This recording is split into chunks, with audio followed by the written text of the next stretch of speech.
Are you looking for entertainment for a fundraiser, outreach, youth night, date night, or for a conference? Does your team need a way to improve team camaraderie, confidence, and communication? Well, look at Well-Versed Comedy for a show, performance, or a workshop. Well-Versed Comedy is Chicago's clean comedy team, and we're ready to serve you, your audience, or your organization. We've headlined our own shows at the Second City, at Getty's Comedy Club in Indianapolis, and started our own TV show called His Line. And we've raised over $5,000 for charity in just the last 2 years. We are now booking for your back-to-school bash, fundraiser, and even your holiday parties. Contact us today and let's see how a night of high-energy, clean, original, family-friendly comedy can make your next event memorable for all the right reasons. Connect with us on social media at WellVersedCMDY. That's at WellVersedCMDY, or online at wellversedcomedy.com. Wellversedcomedy.com. For booking information, email us improv@wellversedcomedy.com.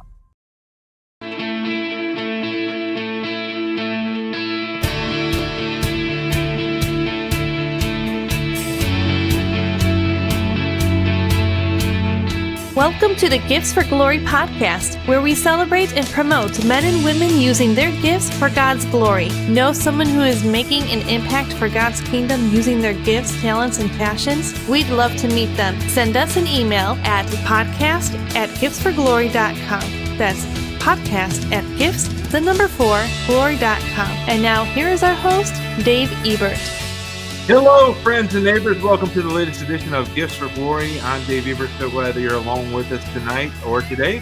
Whenever you're watching or listening, we're just really glad that you are there. If you could, please give us a like and also give us a review. 5 stars if you like us. And if you don't, just remember, if you can't say nothing nice, don't say nothing at all. Thank you, Prophet Thumper.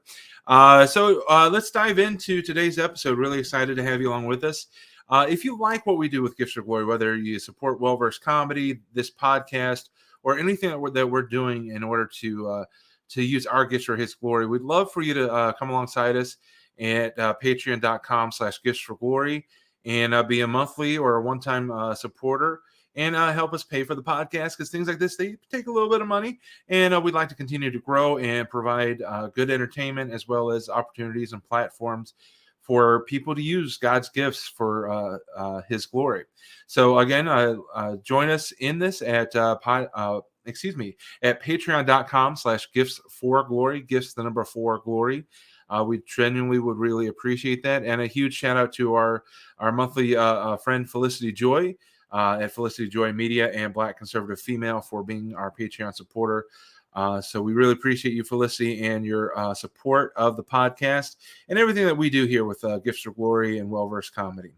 And now let's dive into our Devotions with Dave segment. Tonight's devotion is coming from 2 Peter 3:9.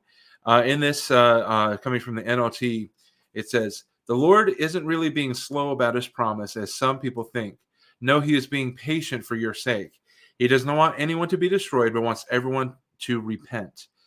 And there's so many signs and so many wonders. My wife Bobby and I were outside this evening just before sundown. It had been raining all day, and all of a sudden we noticed this.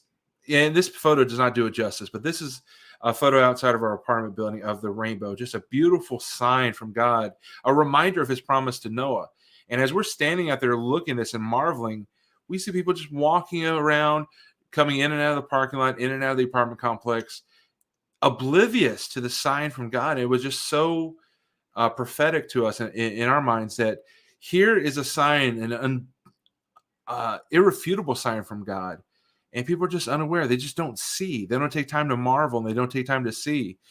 And it was just beautiful because you could clearly see all the colors. You could see the full arch, and people just missed it. They missed this rainbow, and we were just drawn back, taken aback by the fact that people were missing it.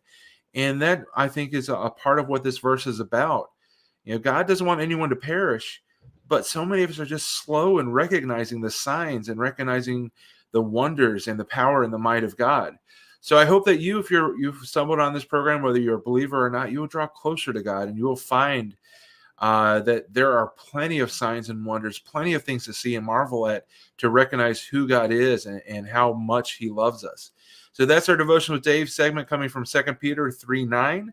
out of the NLT, the Lord isn't really slow about his promise as some people think. No, he is being patient for your sake. He does not want anyone to be destroyed, but wants everyone to repent. So that's our Devotions with Dave segment for tonight. And now let's talk about our guest. Our guest, he's an author and a screenwriter out of Spokane, Washington.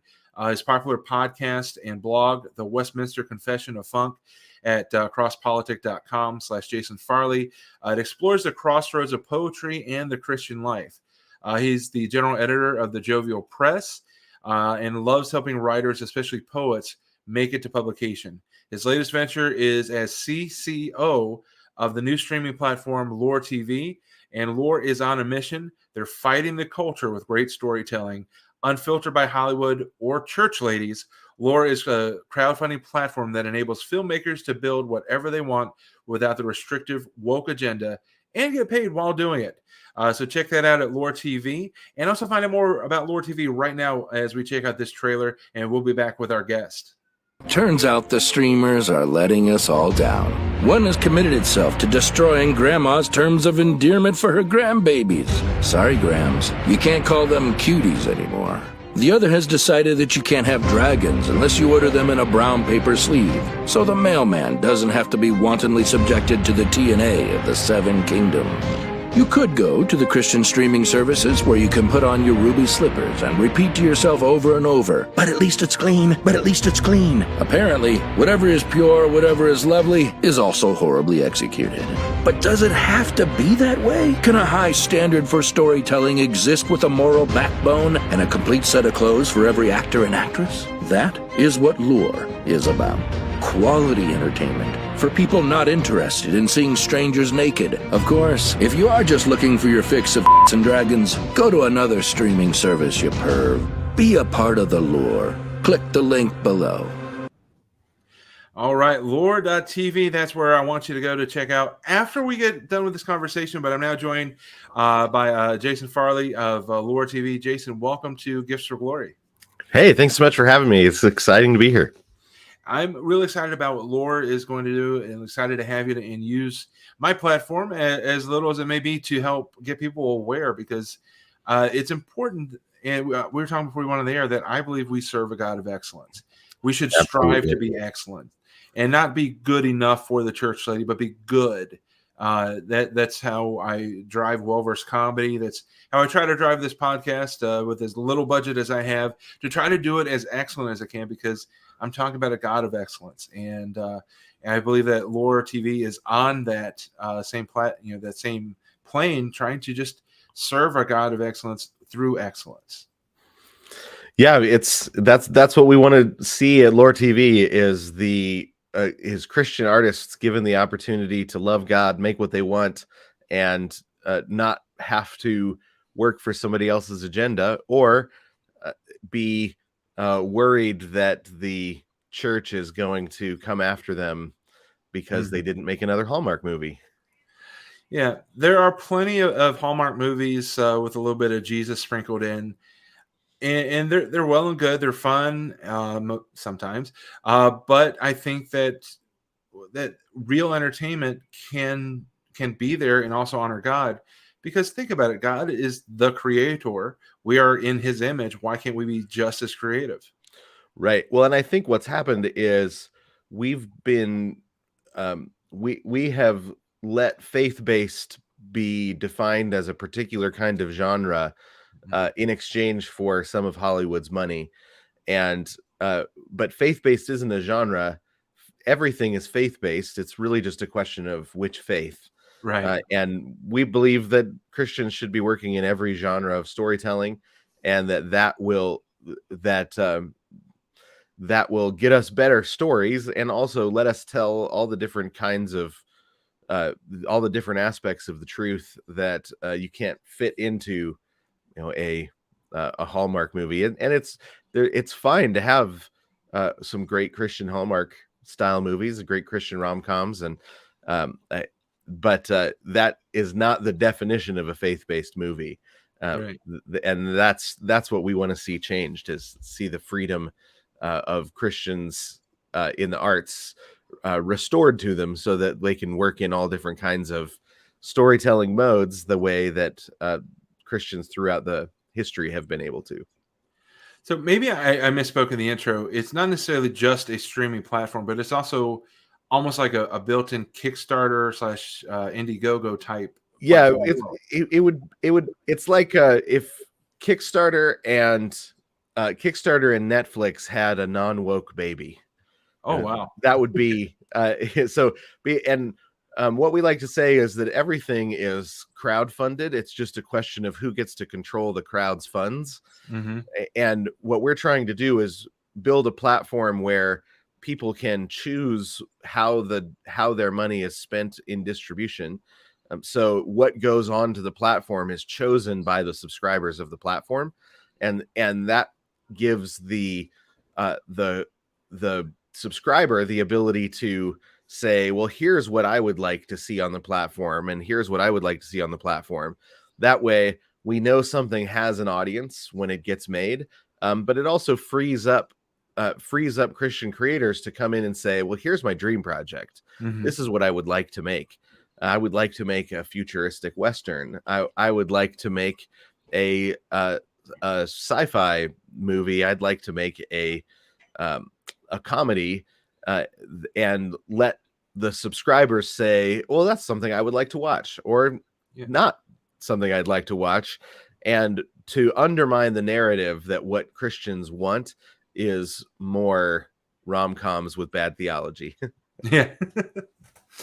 So for somebody that's just now learning about it, what would you suggest they do? Just go to the website and browse, or is there go check out Loor.tv and see that we've got a bunch of projects listed up there that we're going, and then we're about to launch. We're building out we finished our beta test and found a few bugs, and we're getting those fixed, but also we're now building out the finance side of the site so that we can take subscriptions, and we haven't every subscriber gets an internal currency to spend on the things that they would like to see on the platform, and everything that is funded by the internal currency is available for everyone, but it's the way that we've decided to let people vote or give people the power to spend their subscription.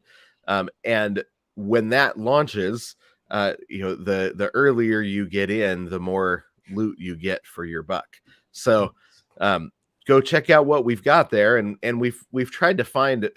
My job as the content officer is to find the projects, and I've tried to find a broad array of projects from Christians that are mostly working in the secular film industry, but are starting to get squeezed out as the agendas of Hollywood get sterner and sterner.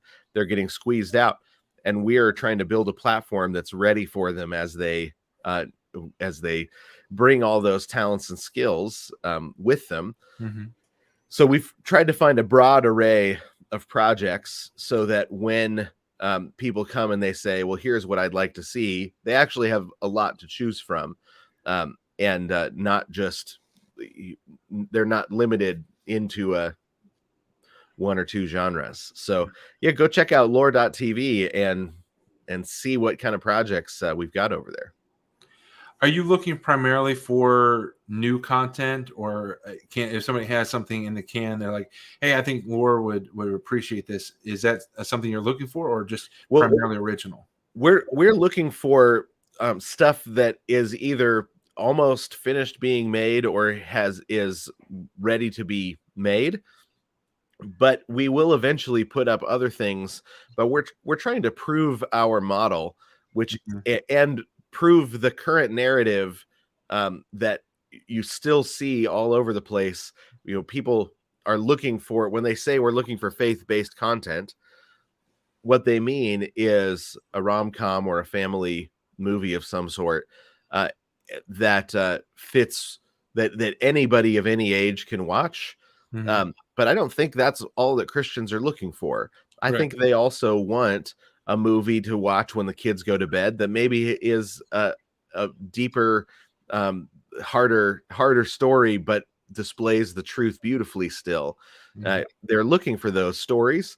And so we've tried to find stories that aren't necessarily kid appropriate, but are still true, are still glorifying to God. But there's a lot of those stories in the Bible that you wouldn't let your 4-year-old watch, Right. but God still felt like that was a story he wanted to tell to us. And so finding those stories, there's no our the rules we tell our filmmakers are there's no nudity and no blasphemy allowed on the platform. But what we want you to do is to love God and tell the story that he has you ready to tell. So that's what we're building and putting together. And as a comedy writer, it's hard to find a place where Christian comedian really can have the freedom to be as funny as they want, because there's a lot of funny things about the world that the way God built the world, that you're not going to put into a movie that's trying to be family friendly for the entire family, Right. but is still the kind of story that Christians should be telling in order to build up the body of Christ and evangelize as well. I mean, you think about the Bible, Song of Solomon, hardly any pastor will touch that because, I think because America is such a sexually charged country and society, that's very hard to do that. But I don't think that we should be afraid to talk about Song of Solomon, right, or an accurate depiction of Samson and killing 176 people with a jawbone, or or whatever the number was. And there's some pretty ugly things, like the truth of Noah's Ark. If you're looking at it from outside the ark, pretty gruesome. Right, it's a totally different story than if you're sitting with the baby lambs the whole time. But those are both, and they're both true stories. And I think that's the conviction that we're running on, is that there's a lot of stories worthy of being told, and the consumer should be the one that tells us, here's the ones that we think will add value to our lives that we'd be glad to pay for. And that's what we're trying to build, is a system in which the consumer can say, I want that one, and I'll pay for that one. I'll pay for that one, so that it's not an executive that has an agenda trying to sort through the stories on your behalf, but that you can sort through the stories yourself and help build a streaming service that is there for everyone. Because it's easy to sway one studio executive, wine and dine them, whatever, but to get a mass of people who are paying their hard-earned dollars, most of them middle class probably, they're going to vote their conscience, and you're going to get probably a more honest result of what is acceptable, what is desired. And I think that is going to be a great model. And it, like we talked before on the air, it's going to I think it's going to challenge the big boys. I don't want to call anybody out on live broadcast, but we know who the big boys are right now. And I think that this model will challenge them to maybe not use so much family friendly under the guise of faith-based, but just strict to what made them the big boys in the first place. Yeah. Well, and some good competition. It's like this in sports. It's like this in business. Some good competition makes everybody better. Yeah. And especially in the Christian filmmaking, the Christian arts space, I want the church to be known for producing beautiful stories again, producing beautiful music, producing wonderful poetry, producing great art again. And it's not right now. And these are my people, and I love them. And if there's anything I can do to push them back to the creators that God intended them to be, then I'm happy to do it. Yeah. And maybe, I don't know, I'm assuming that you might have been a wrestling fan during the Monday Night Wars. Oh yeah. WWF and WCW, when they were at their peak, they were pushing each other to be better. And that's when we got great programming. And And now that I'm closer to Christ, there's some things that they did that I'm like, no, not anymore. But just that I'm just thinking that competition aspect of the just having the best being brought out because you're pushing each other. Rocky and Apollo, they push each other to be the greats. Yep. Well, and we have one of the shows I'm most excited about that we picked up is a pro wrestling show produced by a wonderful Christian producer, live producer of pro wrestling down in Texas, and he does such a great job putting together his shows. He's passionate about seeing the art form of pro wrestling and storytelling in that medium won for Christ or renewed for Christ, and it's so exciting to watch him work and to get a chance to sit down and talk to him and hear how passionate he is about the art form and what great things can be done for it. And then the film crew he's got did such a fantastic job, right? It's beautiful to watch. The storytelling is great, and that's the sort of thing that nobody's ever tried. What would it look like for Christians to be producing pro wrestling? Right. That's something I am all in on and can't wait to see.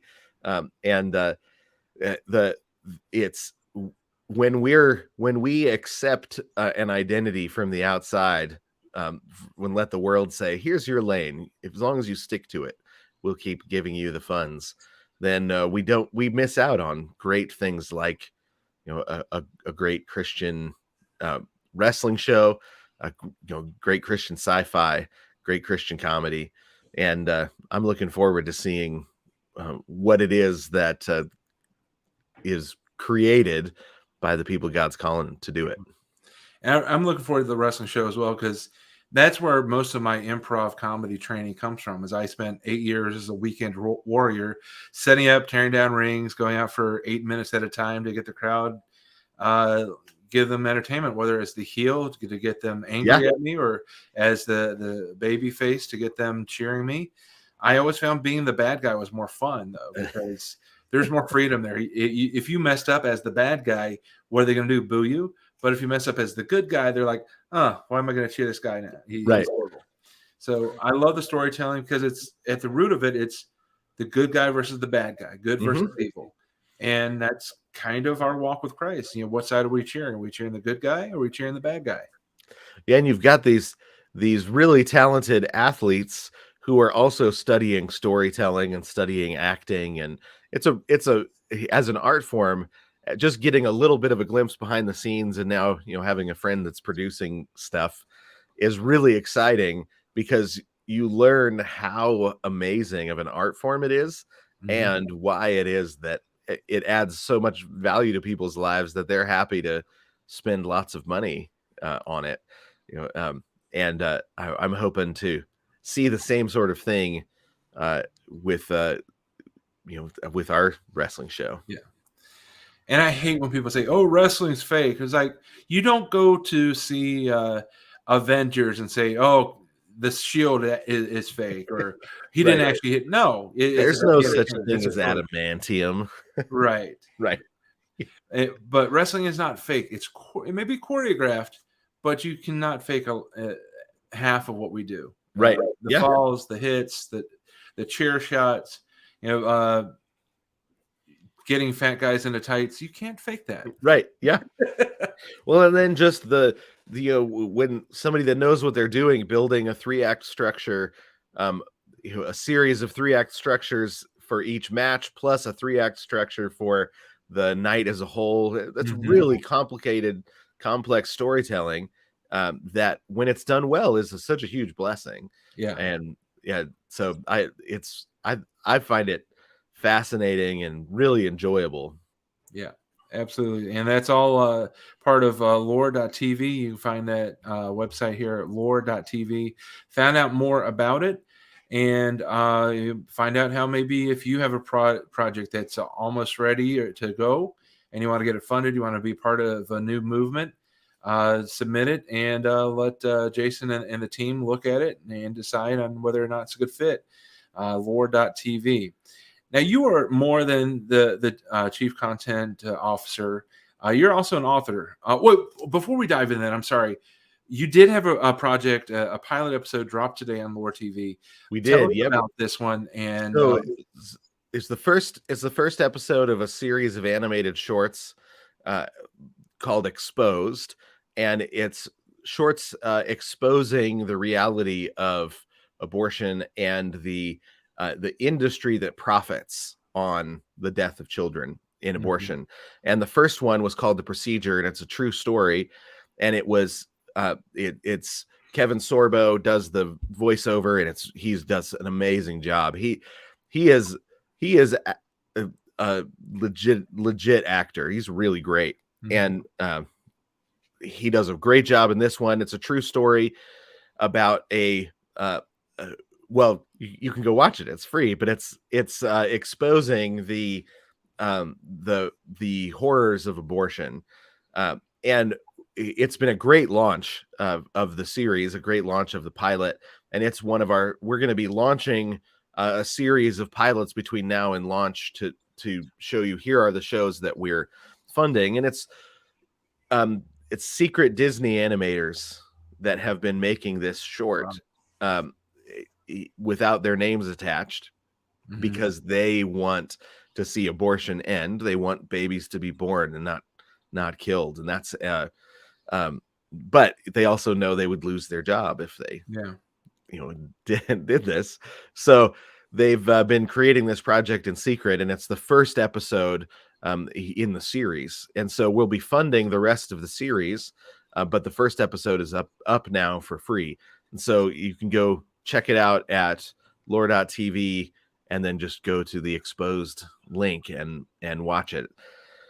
And we've been able to gather a lot of really great, really talented animators that have worked at the highest levels at Nickelodeon, the highest levels at Netflix Animation, the highest levels at the Cartoon Network, and the highest levels of Disney, right? That have really they love the medium of animation, and there's no longer a place for them because they're Christians. And so we're really excited about the animated shows that we've been able to get, and just the animators that we've been able to get. So our first round has a couple of animated shows that we haven't even dropped, we haven't even launched yet, that are from a Phineas and Ferb animator from VeggieTales, guy that ran VeggieTales. So it's a very exciting what we've got coming on the animation side of things. And just, I think maybe this would be a good heads up. It is animated, but I'm guessing that Exposed is not kid friendly. It is not kid friendly. No. I mean, if you've got teenagers, it's something that is worth them seeing to understand what's going on in an abortion. But it's the story.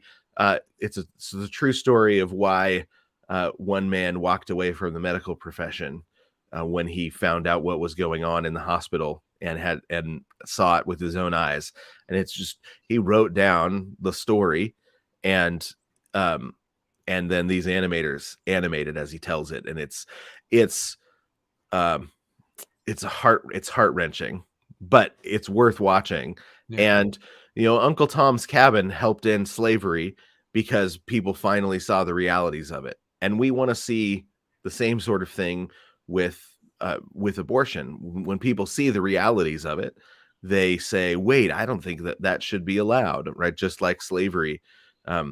We want to see the same thing with abortion. So absolutely. So that's at loor.tv. See the first episode of Exposed. And that's narrated by Hercules himself. Which I grew up watching. That was a great show. I grew up watching that show. And so it's awesome that he's been a part of some really good stuff in the Christian realm.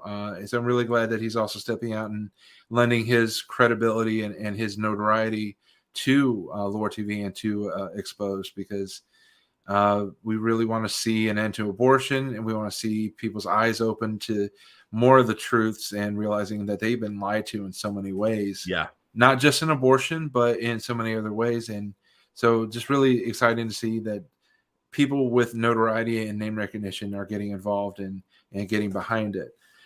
So Loor.tv is the website. Now, I wanted to talk to you also before we go further. I want to talk to you about your books. You've got a book that's dropping this week that you can find on Amazon.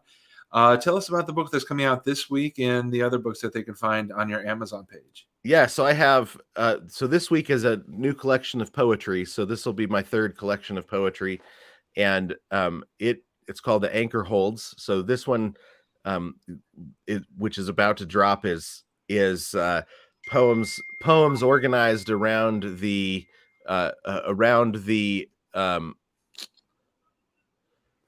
parts of a ship, and what the life of a Christian is like in relation to a ship. And so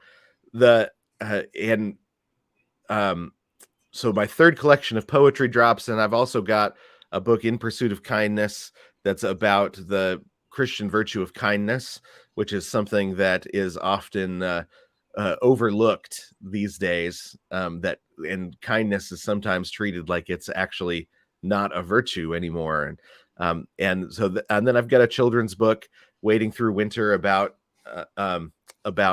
hibernating animals waiting for spring, and a short novel about a robot that wants to learn to be human, and so he starts taking dance classes.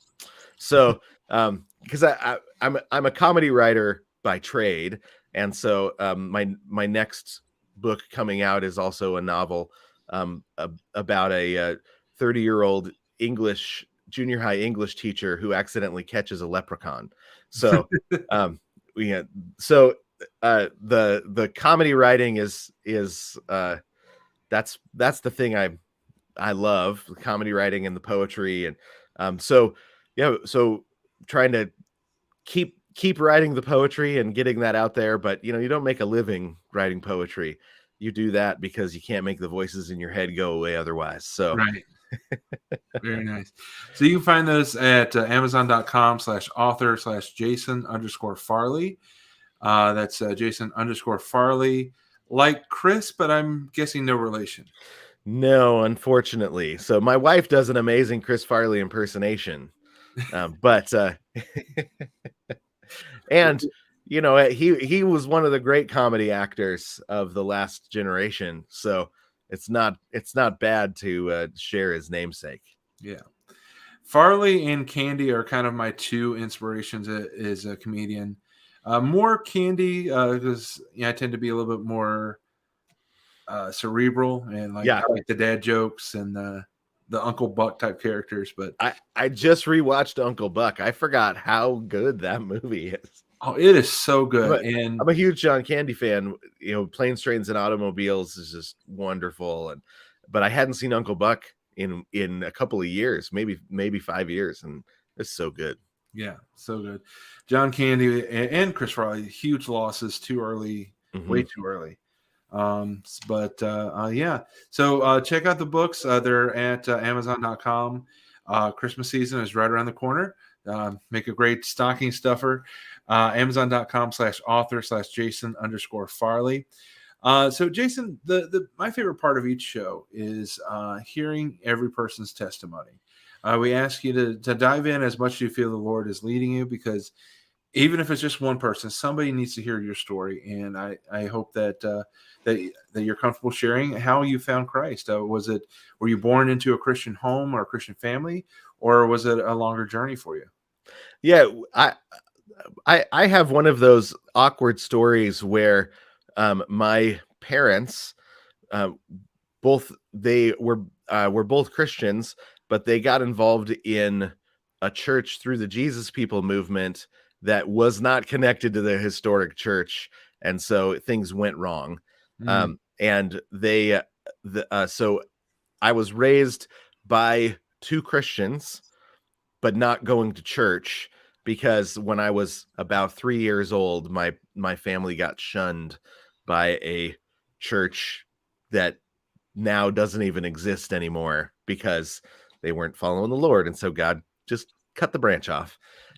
So So, but in the 6th grade, I declared myself an atheist, be because I wanted to study science, be serious, take the world in its darkest form, and so I declared myself an atheist, and I didn't have any experience at church. I knew that my dad woke up every morning before work and read his Bible on the couch. But dads of that generation didn't talk much, so we didn't have conversations. But I knew that he was a Christian. I knew that my mom had been raised as a Christian, but didn't have any experience with church, and therefore didn't know anything, knew almost nothing about the Bible. But I knew enough to declare myself an atheist, and the only thing that made me nervous was that I wasn't going to be on Reepicheep's side anymore, because I had my elementary school, just went to public school, but my elementary school librarian, I had gone in and started asking for books, and he got me connected with C.S. Lewis, with J.R.R. Tolkien, with King Arthur, a lot of King Arthur, and really great books that formed my imagination significantly as a kid. And I knew that I was losing all of that when I became an atheist, but I was going to be serious, and I wanted to be philosophical and scientific. And so for a number of years, I became a very argumentative atheist, who was very into Freud and Karl Marx, and was constantly reading atheist philosophers. And until a friend on my soccer team said, "Hey, do you want to come to youth group?" And I said, "Kyle, I'm an atheist." And he's like, "Yeah, but we're just going roller skating." And I was like, "Oh, I do like roller skating." So I went roller skating with his youth group, and they were having a disco weekend, and I was like, I do like disco. So I signed up because I liked, the idea of a disco weekend. So I didn't have enough experience with church to realize that I was signing up for a retreat. I didn't even know what that was. And so, but I just went along, and, my friend just pulled up, picked me up, and I jumped in and went up to this camp for the weekend and heard the gospel for the first time. And it really struck me. I had been a philosophical leaning kid, and it didn't answer my philosophical questions, but the person of Jesus was fascinating. And it wasn't being introduced to Jesus was not like being introduced to a new set of ideas or answers to questions. And I kept coming back to church. In fact, I started rollerblading myself down to church because I needed to know more about Jesus, right? And so I'd go in and I was asking questions of just whoever I could find. I would just roller, because it was the 90s, so rollerblading seemed like a good idea. And so I was just a fuzzy-headed punk rock kid. My hair was dyed highlighter yellow, and I was all shaved in the back, and I drew it down across the front of my face, right? It was the 90s. No, I have no good excuse for that hairstyle. But other than I was not interested in dealing with authorities, right? And that's what that meant. Well, and I would, but the person of Jesus seemed way more punk rock than anybody I had ever met, right? He was so intriguing that I needed to know more. So I kept showing up at church and asking questions. I found out later that one of the people I kept going to ask questions to was just the secretary for the kids ministry. And she was just doing her best, which to this day I find amazing. Fuzzy-headed punk rock kid comes in on rollerblades and says, "Hey, I've got questions about Jesus." And she was like, "Okay," and just going for it, right? So God was using her because she was just there and willing, and so she tried to open up to sections in the Bible and say, well, it says here this. But the more that I went, the more I realized that Christians were less afraid of atheism than my atheist friends were of Christianity. Mm-hmm.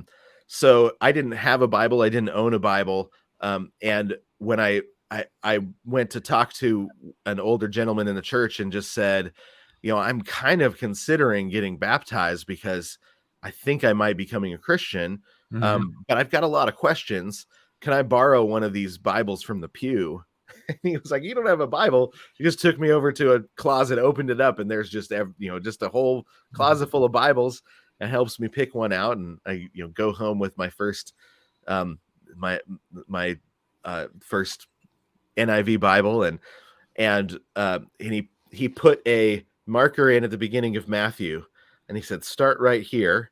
And then he put another marker in at the beginning of Revelation, and he said, when you get to here, then jump back to the first marker and then let me know and we'll talk. Right. So, Wow. Don't worry about Revelation yet. So I started at Matthew and I read Matthew. The first time I went, this shows how little I know. So the first time I went to church, they said, everyone that's all the teenagers head over this direction after church. I didn't know what it was for. It was for Sunday school. Walk into Sunday school and they're doing the story of Jonah. And I had never heard the story of Jonah. So they're telling the story and he's in the belly of the whale. And the teacher says, and you all know how it ends. And I didn't. I had to raise my hand and say, I don't know how this story ends. This story sounds crazy though. Right. Everybody's just listening, and then he's swallowed up by the whale, and they're like, "Oh yeah, I know this part." It's a crazy story, right? And to hear it for the first time and see no one react, it made me kind of nervous. Like, what is going on with these people? And then the teacher said, "Oh well, the whale brings him to the shore and vomits him up, and then he goes in and he tells them that destruction's coming." And they all repent, and then he goes and sits under a tree and has an argument with God, and the tree is cursed and the shade goes away. And I was like, didn't make it better. This story did not get better. So I wasn't quite sure why I kept coming back, other than the fact that Jesus was so compelling that I couldn't quit thinking about him. And so it took me a while to even know enough to know the next step is baptism, the next step, And so I went and signed up for a baptism class and met the gentleman that taught the baptism classes was an older gentleman. He was a lawyer in town, and when he said, "Any questions you've got?" And I said, "Oh, okay, this is finally right." And so I had my list of questions that I was working through, and he taught me how he gave me books, pointed me to the church library, showed me how to use it. And I think I might've been the first person to use the church library in 50 years, blowing off dust off of these books, but found some amazing books and resources and started getting my questions answered, and realized I'm going to have questions the rest of my life. But so far, Jesus has a good answer for all of them. Right. So I go through the baptism class, and 17 years old, get baptized, and really kind of start that's the beginning of what's turned out to be a lifelong love of asking hard questions and looking for answers, and being willing to just lean into the questions and the parts that you don't know. And I had always been a pretty good kid in terms of, the youth group sins, until I got baptized. Then my life really started to fall apart, because then God reveals to you your legalisms and the ways you've been trusting in yourself. he starts peeling back the onion, and it was much easier to be a good kid when I wasn't a Christian than it was once the standards of the standards of holiness were actually open and to me. And then then it became much harder, and that lifelong struggle of discovering how you're a much worse person than you thought you were, and that God is much more gracious than you thought he was, over and over and over. So so, and I've now been a Christian, oh man, 27 years. Is that right? I think so. And it's been fantastic. Married, got 4 kids, married a stand-up comic, and so we have a lot of fun together. Nice. So is she going to be featured on the stand-up show that Loor's funding? Maybe at some point. We've got a clean comedy stand-up contest show that is being edited right now called Stand Up.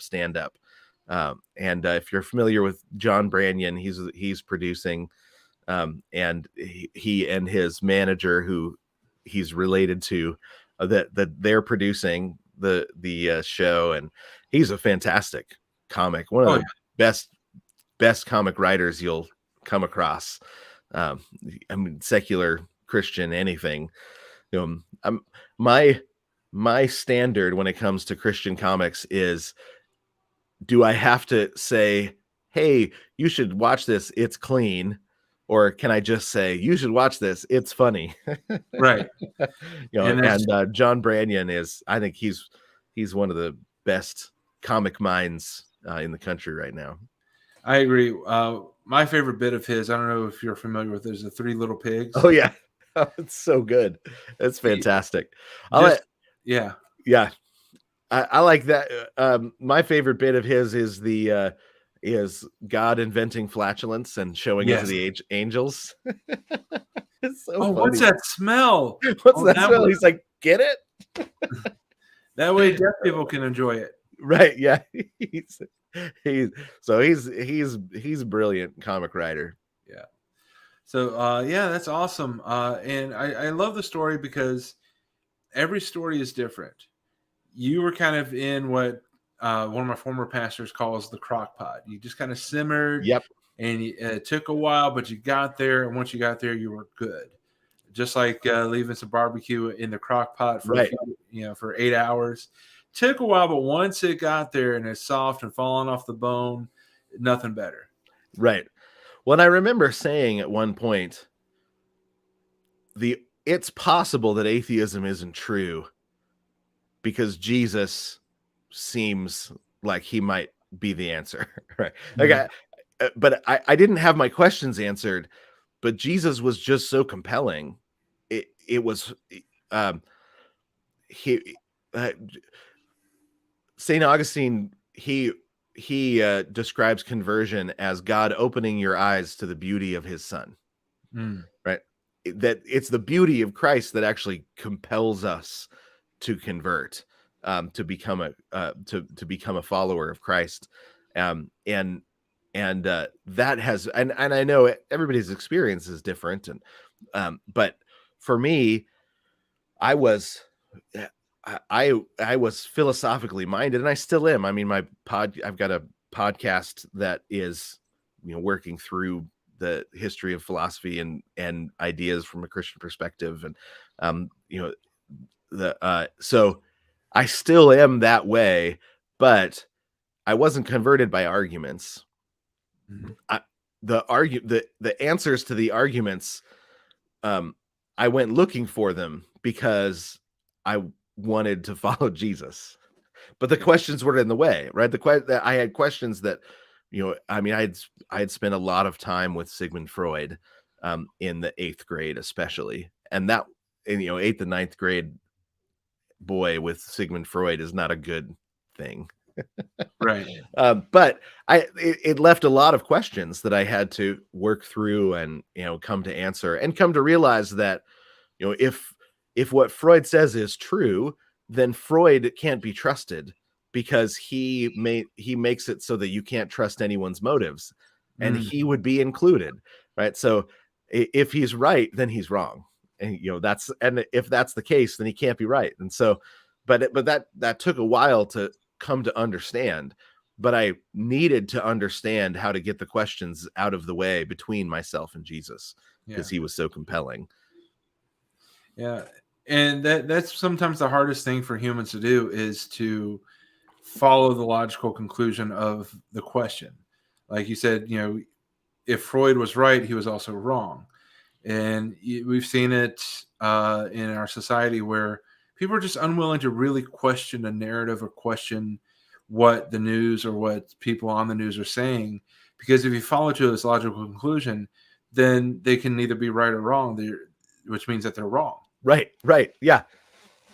And I think it's safe to say we've experienced that, especially in the last couple of years.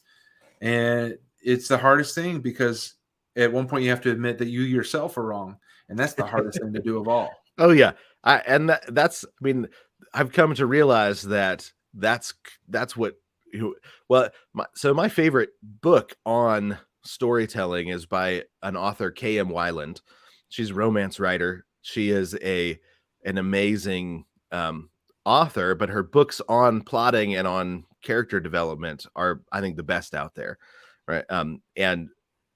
She has her book on building a character arc or creating a character arc is the book that I give to anyone that says, I want to be a writer. I say, well, here's the book that you need. Here's the book to start with.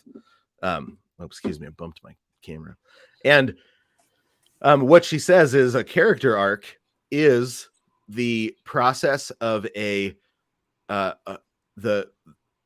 start with the character, with the lie that the character is telling themselves that's keeping them from being able to live the life that they should be living. Mm.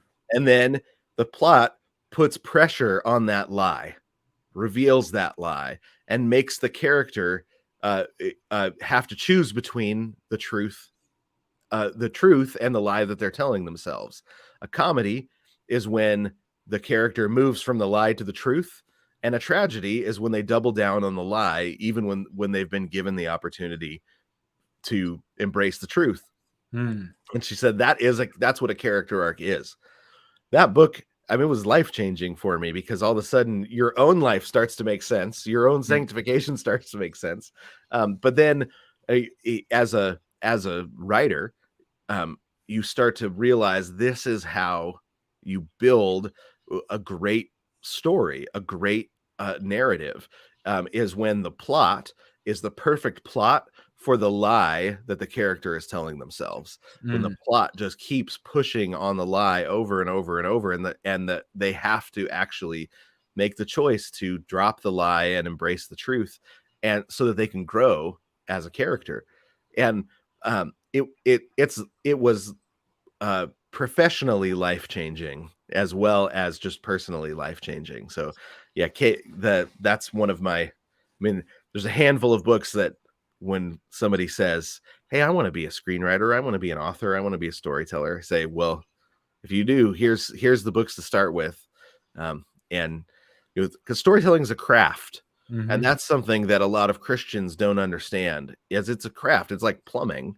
Yeah. There's a right way to do it, and you can learn how to do it well. And there are people that are naturally good at it. There's people that have read 10,000 stories, 10,000 books, and so then they internalize it. But it's a craft that you can grow in, that you can improve in. And when you do, you're of more use to your neighbor when you're good at your job than when you're bad at your job. And the arts are like that. We're called to love our neighbor, and sometimes that's a woodshed calling. I got to go in there, and I got to get better at this job. And that's the thing that unfortunately Christian artists don't always take that as seriously as they should. Yeah. And one of the things that I like to point out is the greatest storyteller of all time was Jesus. He used so many stories and illustrations to talk about his purpose, the kingdom of God, the way that we should live. And that just shows the importance and the power that we as Christians have in storytelling, in the creative arts, to use those same fundamentals of telling a story creatively that can prove a point or can drive somebody to that question that or confront that lie that they've been telling themselves. So that's why I am so supportive and so blessed to be able to be in the arts, doing comedy and improv and podcasting, because Jesus was a storyteller, and Right. I want to do it too. Exactly. Yeah. And I think that's it's a powerful medium. And so people say, I want that power. But what they don't but it's like a lot of things. If you go after it for the power, you actually never get the power, because you don't end up with the skills that it takes to do it well.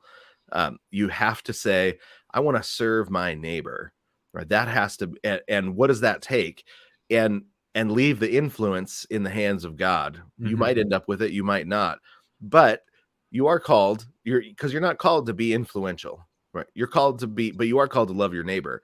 And Mhm. whatever your craft is, you have to take that calling seriously, that my job here is to love my neighbor, right? To be as funny as possible. There's a one of my heroes is a gentleman that Christian screenwriter. He got offered a job on That 70s Show, and he Mm. took it. And he said, I took it knowing that I that my job is my job is to be as funny as possible, and I'm going to be writing in there's going to be people pitching stories that I think are not good for people, right? Mhm. They're not good for people to go out there.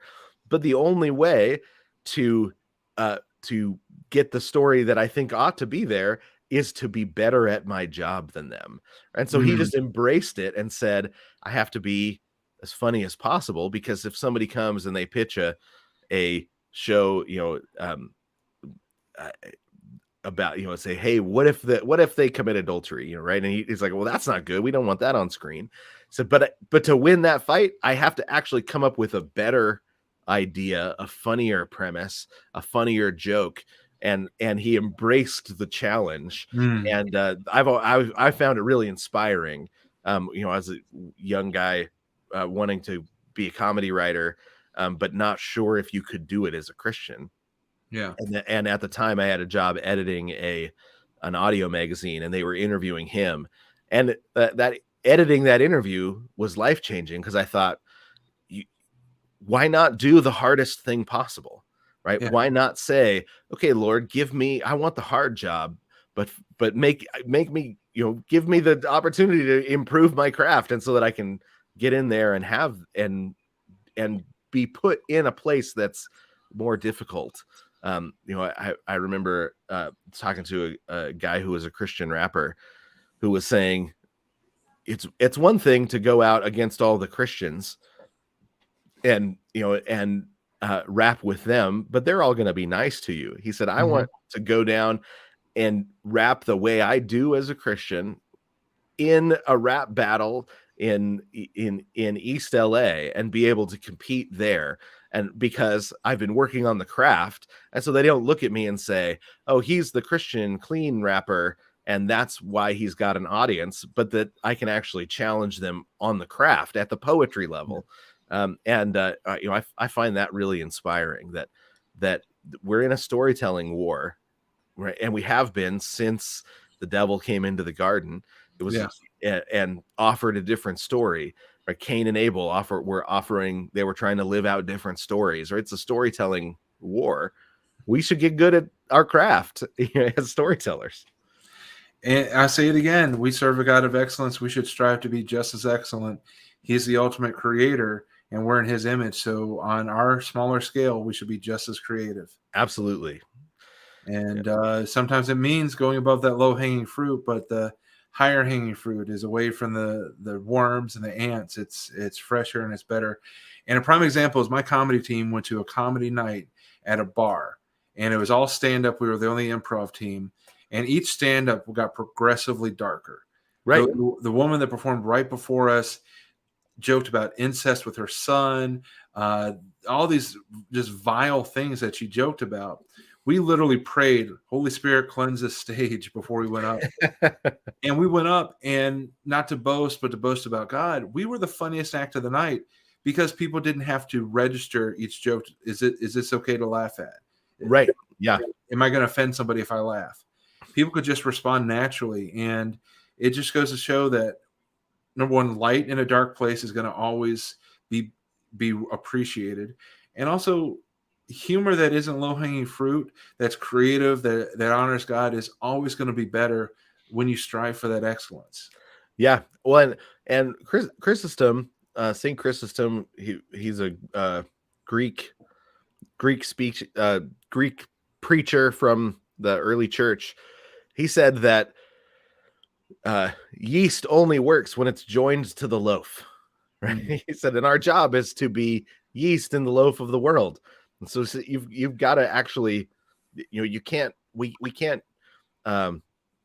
ghetto off it and dig our own ponds, because we're supposed to be going out into the world and bringing the yeast to it, bringing the salt to it, bringing the light to it, but honestly, it's easier to just be the Christian comic who just goes to churches, right? Because Christians are a nicer audience, but my challenge is get better at whatever your craft is. Get better at it. Be competitive at your craft, no matter what room you get put into, because that's art is art is the beauty of our art is a central part of our argument to the world that we have the truth. Because God is ultimate truth and ultimate beauty and ultimate goodness, and those things hold together. And so when we create wonderful, beautiful, good art, that's evidence that the truth is with us, and that's how God designed the world, right? That's His idea, because this is a world that reflects His nature. So that's always my challenge to artists: is how are you improving at your craft? And my craft is comedy and poetry, and so I'm constantly working on those things. If your craft is plumbing, then be the best plumber in town for Jesus. Exactly. Amen to that. So Jason, I want to wrap up with our two final segments. The last one is your wise counsel for anyone that wants to use their gifts, whether it's their talents, their passions, or just redeeming their experiences for God's glory. We're going to ask you your wise counsel for someone like that. But first, we're going to do the interrogation. 7 questions that wouldn't have otherwise fit in our conversation. So here we go.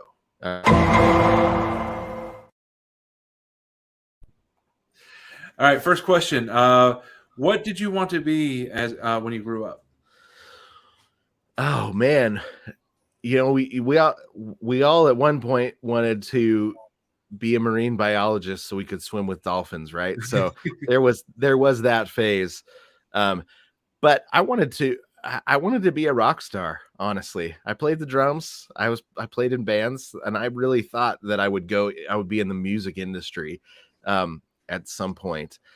My first major in college was music, and so I wanted to be a songwriter and play with bands and produce music. And that still comes in handy. I write at times. I've written, musical scripts that involve needing to write music for a character and things. And so it comes into play, and you have to deal with a lot of music in production. So those skills have come in handy. But I didn't realize that I wanted to be a writer till my 20s. That was when it finally hit me. Okay, nice. Question number 2. What's your favorite comfort food?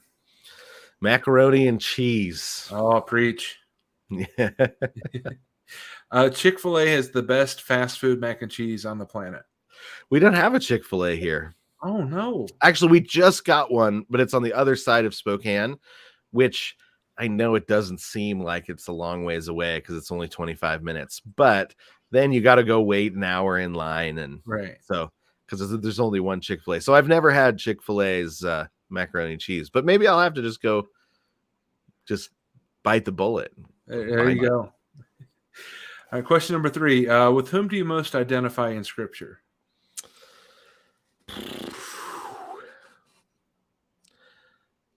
Man,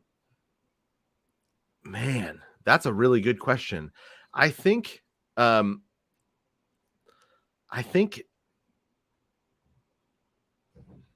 the I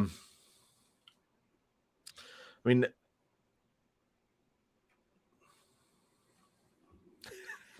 I've never even wondered that question. I think you know, the woman that came to Jesus after 39 years of bleeding, or 13 years of bleeding, or however long she'd been sick, and she'd seen every doctor.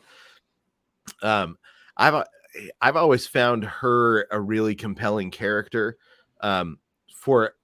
When I was younger, I found her compelling because she says, I tried everything else. And there wasn't, none of it worked. And that was what it felt like when I bumped up against Jesus.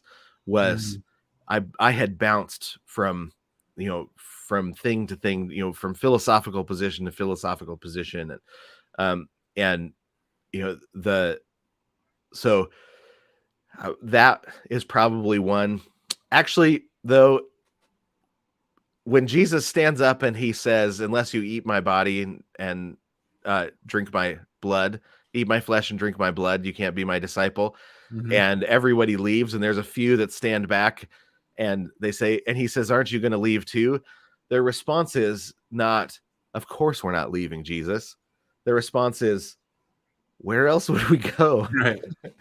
There are definitely times that I have felt that, where you feel like following Jesus isn't gaining me anything. Right. This is just making life harder. But I don't want to be anywhere else. I wouldn't want to be with anyone but Christ. I love the Lord, and I am infatuated with the scriptures that but it's not making life easier. Right.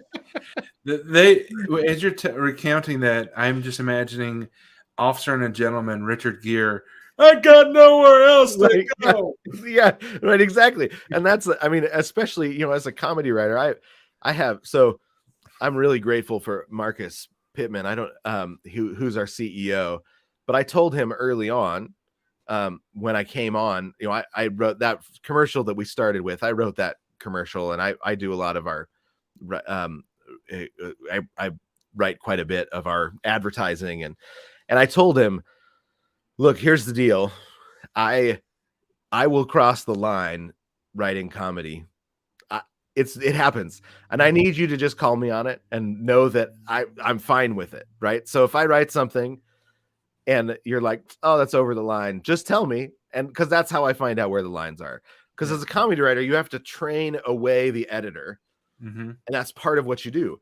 And I'm aware that my editor is very, very small when it comes to writing comedy. And so I need friends that hang around that say, hey, that was too much, right? It's over the line, whatever. Right. And that's the communal nature of movie making and screenwriting. That's why I'm here rather than in some of the other more individualistic writing endeavors.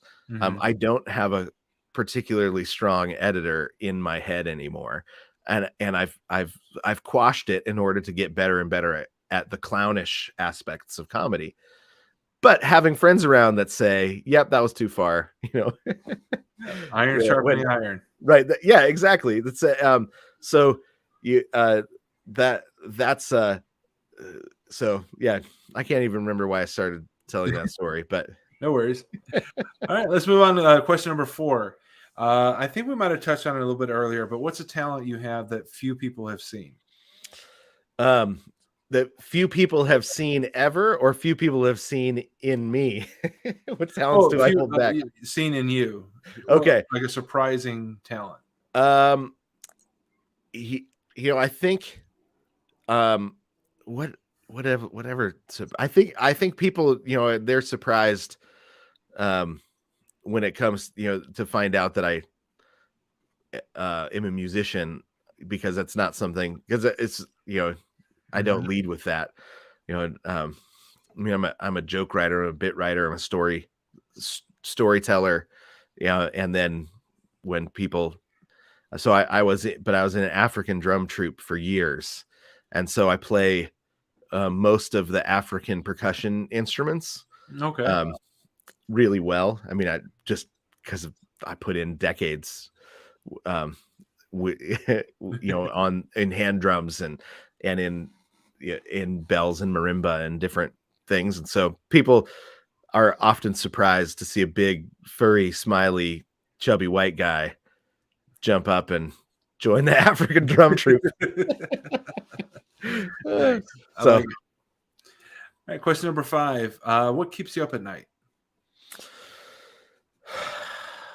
So, well, there's the good things and then there's the bad things, right? I get working in any sort of gig work, which is what I've been doing for a while. You learn how to trust the Lord that he can see when the money's running out, right? Because you get paid a chunk and then you get paid nothing for a while, then you get paid a chunk, and you do work hoping that it's going to pay, and then it doesn't sometimes, and then sometimes it does. So on that side, it's taken a long time for my wife and I both to learn to just trust the Lord that he's going to provide, and he always has, right? We've never ended up homeless, but that's what I always worry about. I'm not gonna get the bills paid, and we had everything from, I remember once we ran out of money and there was 2 days left to payday, and I got home from work. My wife was standing there and she said, "Well, we're out of money and there's no food, so we don't have dinner." Wow. And I said, "Oh, okay, well, let's pray, because we literally, there's nothing else we can do." And so he said, "Lord, you see that we're out of food and we're out of money, and that I don't get paid for 2 days. So we pray that you would provide us dinner tonight and food for tomorrow, and that we make it to payday." Right? And then said amen, and we looked at each other like, well, now what do you do? What's next? And then the phone rings, and it's somebody calling saying, "Hey, we just got a big load of crab in, and we need some people to come over and help." Right? And we went over, and and we ate this French feast at a friend's house. There's crab, brie cheese, all this French bread, all this. This is the fanciest meal up to that point that we had ever had in our lives. Wow. And then they packed us all of the leftovers. We didn't tell them we were out of food, and but Jesus knew, and he took care of us. And we went home and said, "We're eating better without money than we've ever eaten in our lives." Right. And enough of those stories to now we should be able to say, okay, we know the Lord's going to take care of us. He's going to provide. He always does. And he always has. So, but you stress out about money when you don't have that consistent paycheck. But then the other thing that keeps me up is when an idea hits, and you've got to get it written down, and for whatever reason, the times that I'm most efficient and best as a writer are from about 5 a.m. to 9 a.m. and then from about 9 p.m. to 1 in the morning. And I can't do both of those, but if one of those, those times when that idea hits, that keeps me up as well. And that's exciting. I had an idea once, sat down, and in one sitting in one of those evening sessions, uh, 40 pages. Never in my life have I written 40 pages in one day, let alone in one sitting. But then, you know, that inspiration hits, however it works. That when that inspiration hits, it's like a runner's high, but it's a writer's high. Yeah. You just can't stop. You can see, you're watching the story unfold, and you just record it. You know, that is the best thing in the world. It's addictive when it hits. And I think, and maybe you agree or disagree, but that's almost like you're in the midst of hours of worship doing that, because you're using the gifts and talents God's given you, the vision God's given you to honor Him. So, yeah, it's not singing, it's not praise, but it is worship time. It is. Well, and I think it doesn't come without all of the study and the craft and everything, right? That's a part of it, because God is building you into somebody that can do this. And at the same time, it feels like this is something that I can't do, right? I'm doing something that I can't do. And so I think there's something, mystical, or there's not, you Right. read all sorts of people trying to describe it. And nobody ever can describe it well. I've only had a runner's high once in my life, but it's the only thing that ever compared to that creative high. And most of my creativity I do with people. I mean, I work in a collaborative art form, and I love it. I couldn't be a novelist that sits by himself all the time. I'm not enough of a hobbit. But when you're alone and the story hits, there's nothing like it in the world. Yeah, absolutely. All right, let's move on to question number 6. What makes you laugh? I mean, I'm a comedian. Mm-hmm. I'm a comedy writer for a living, so I study humor. And unfortunately, what that means is when I watch a lot of stand-up. My wife watches an enormous amount of stand-up as well. And so I'll come home and she'll have a list of, hey, here's the stand-up we're going to watch tonight. Mm-hmm. And unfortunately, because I'm thinking of it like a craft, I don't laugh at it as much. Right. But my kids have been raised. So my wife started making my kids repeat jokes if they didn't land when they were little. She was like, no child of mine is going to have bad comedic timing. Nice. So she, at dinner, they would tell a joke and she'd be like, close, try again. Right. And then make them retell the joke until it was funny. And so now I've got children with hilarious senses of humor and no sense of appropriateness for when, and my kids make me laugh the hardest. So I mean, I've got my favorite comedians as well, but I mean, I think my wife is the funniest person I know, and then she's raised these very funny children. As you're talking, I'm seeing sitcom for Loor TV. You've gone too Farley. We have one coming out called The PKs. Nice. That is. So I wrote the pilot episode, and the mom basically just says things that my wife has said. Nice. So it's pretty funny. We cast Sho Baraka, Jasmine Garcia, great actor, great actress, as the mom and the dad.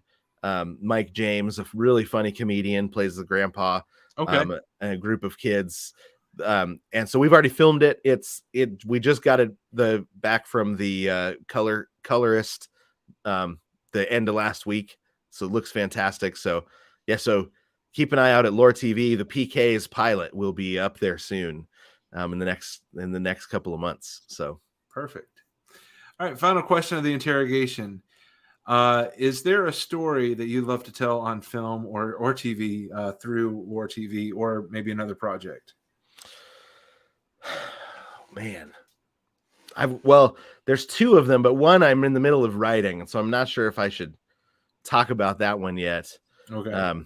But it is a satirical Hallmark movie that I'm currently writing, that everyone that I have ever told the story to has laughed really hard. So I'm excited about that one. But that one will be unveiling sometime in the beginning of next year, because that one is for Loor. I really want to tell the story of Senator Joe McCarthy, and the his fight against the spies and the USSR spies that were embedded in the federal government and in Hollywood and a bunch of places.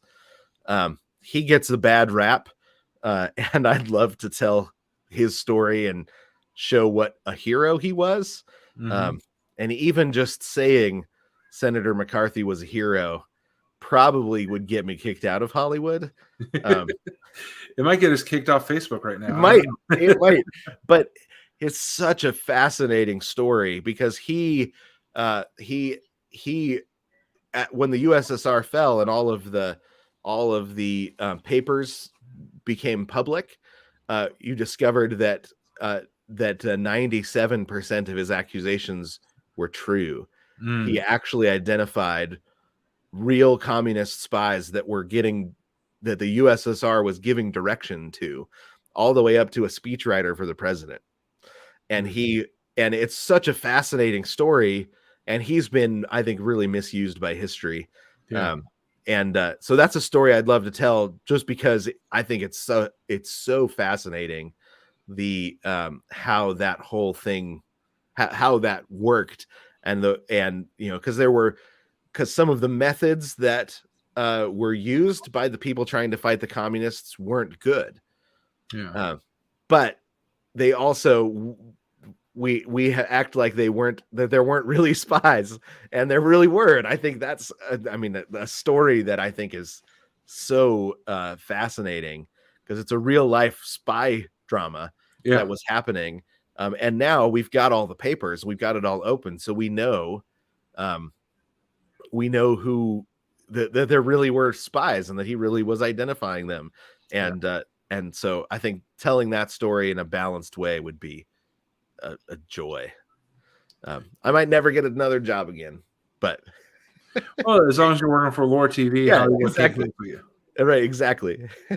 So for our viewers and listeners, support Loor.tv to keep this man employed, because exactly. He's going to stick his thumb up at Hollywood. If you want to hear stories like that, we've got another story that I'm really excited about called Capital, that's about the 2008 bank bailout. And that's a story that nobody will touch right now, and except us, right? We want to tell that story because I think it's an important story. And it's a true story, but there are stories that are off limits in Hollywood, and we want to provide a place where those stories can get told too. Nice. I love it. It's Loor.tv for anybody that wants to get involved, anyone who wants to pitch a project or just support projects. Sign up for the newsletter, keep following them on social media. You can find the Facebook page at Watch Loor. That's spelled Loor. Watch Loor. And you also find them on Gab, which is free of censorship, at Watch Loor as well. So Jason, the final question I ask every guest is, for anyone that's looking to step up and use their gifts, whether it's their talents, their passions, or allowing God to just redeem lost time, what would your wise counsel be for them? For me, the things we talked about with craft earlier, you're really saying, what does it look like to treat this like a craft, that I'm growing in, that I'm gaining skills. And then I think becoming really familiar with the history and the stories of whatever your art form is, or whatever it is that you know you want to use, to dig in and learn the history, right? So to be, if you're trying to become a stand-up comic, you should know the history of stand-up comedy. If you're trying to become if you want to become a TV writer, you should know the history of TV. You should know the history of some of the studios. You should know the history of the CAA and the way that the different different groups have had huge influence, right? So to really become a student of the art form that you are doing, and because it will broaden your imagination for the possibilities of what it is that God could be calling you to do. So that's, I think, the something that I don't see enough of in Christian artists, that they say, "Oh, I want to be a painter," and I can tell you the history of painting. Right. Awesome. And that's important as Christians. So also you can be aware of what's out there, and you don't get accused of ripping somebody off because, I didn't know. Because there's nothing new under the sun. And if you come out with something that's too close to what somebody else has done, you're going to look like a phony and a fraud. Whereas if you study your craft, you study the history, you might be able to do something similar, but something that's your own. Yep. And you'll have the story that might solve the problem that you don't, and you're ready for it, right? The problem, a problem in your story comes up, and you say, wait, I actually know the answer to this because I've been studying the history of our art. Perfect. Well, Jason Farley of Loor.tv, also an author, a poet, Father, we thank you so much for being on here today. We wish nothing but success and blessings on Loor.tv. Also, the new book that's dropping and the books to come. Thanks for being on, and thank you for what you all are doing at Loor. Yeah, thank you for having me. It was a real pleasure. And we will see everyone next week right here on Gifts for Glory, 7:30 p.m. Central on our Facebook and YouTube, and then replays available on the Creative Motion Network, on rumble.com, as well as all your favorite podcast streaming sites. We will see you next week. It turns out the streamers are letting us all down. One has committed itself to destroying Grandma's terms of endearment for her grandbabies. Sorry, Grams, you can't call them cuties anymore. The other has decided that you can't have dragons unless you order them in a brown paper sleeve, so the mailman doesn't have to be wantonly subjected to the TNA of the Seven Kingdoms. You could go to the Christian streaming services where you can put on your ruby slippers and repeat to yourself over and over, but at least it's clean, but at least it's clean. Apparently, whatever is pure, whatever is lovely, is also horribly executed. But does it have to be that way? Can a high standard for storytelling exist with a moral backbone and a complete set of clothes for every actor and actress? That is what Loor is about. Quality entertainment for people not interested in seeing strangers naked. Of course, if you are just looking for your fix of and dragons, go to another streaming service, you perv. Be a part of the Loor. Click the link below.